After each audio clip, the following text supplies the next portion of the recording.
ಭೀಕರ ರಸ್ತೆ ಅಪಘಾತದಲ್ಲಿ 30 ಮಂದಿ ಪ್ರಯಾಣಿಕರು ಗಾಯಗೊಂಡಿರುವ ಘಟನೆ ತುಮಕೂರು ಜಿಲ್ಲೆ ಶಿರಾ ತಾಲೂಕಿನ ಹೆಗ್ಗನಹಳ್ಳಿ ಗ್ರಾಮದ ಬಳಿ ಸಂಭವಿಸಿದೆ. Nagashree tours and travels bus ರಾಷ್ಟ್ರೀಯ ಹೆದ್ದಾರಿಯಲ್ಲಿ ಚಾಲಕನ ನಿಯಂತ್ರಣ ಕಳೆದುಕೊಂಡು ಪಲ್ಟಿಯಾಗಿದೆ. ಬಸ್ನಲ್ಲಿದ್ದ 30 ಮಂದಿ ಪ್ರಯಾಣಿಕರಿಗೂ ಸಣ್ಣಪುಟ್ಟ ಗಾಯಗಳಾಗಿದ್ದು, ಶಿರಾ ಸರ್ಕಾರಿ ಆಸ್ಪತ್ರೆಗೆ ದಾಖಲಿಸಿ ಚಿಕಿತ್ಸೆ ನೀಡಲಾಗುತ್ತಿದೆ. ಸ್ಥಳಕ್ಕೆ ಪೊಲೀಸರು ಭೇಟಿ ನೀಡಿ ಪರಿಶೀಲನೆ ನಡೆಸಿದರು.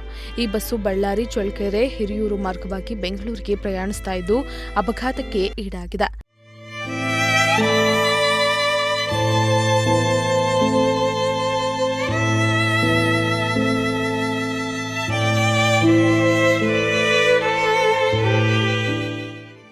ಇನ್ನು ಅಪಘಾತದಿಂದ ರಾಷ್ಟ್ರೀಯ ಹೆದ್ದಾರಿಯಲ್ಲಿ ಕೆಲಕಾಲ ಟ್ರಾಫಿಕ್ ಜಾಮ್ ಉಂಟಾಗಿದ್ದು, ಕೂಡಲೇ ಸ್ಥಳಕ್ಕಾಗಮಿಸಿದ ಕಳ್ಳಂಬೆಳ್ಳ ಪೊಲೀಸರು ಟ್ರಾಫಿಕ್ ಜಾಮ್ ಅನ್ನು ಕ್ಲಿಯರ್ ಮಾಡಿದರು.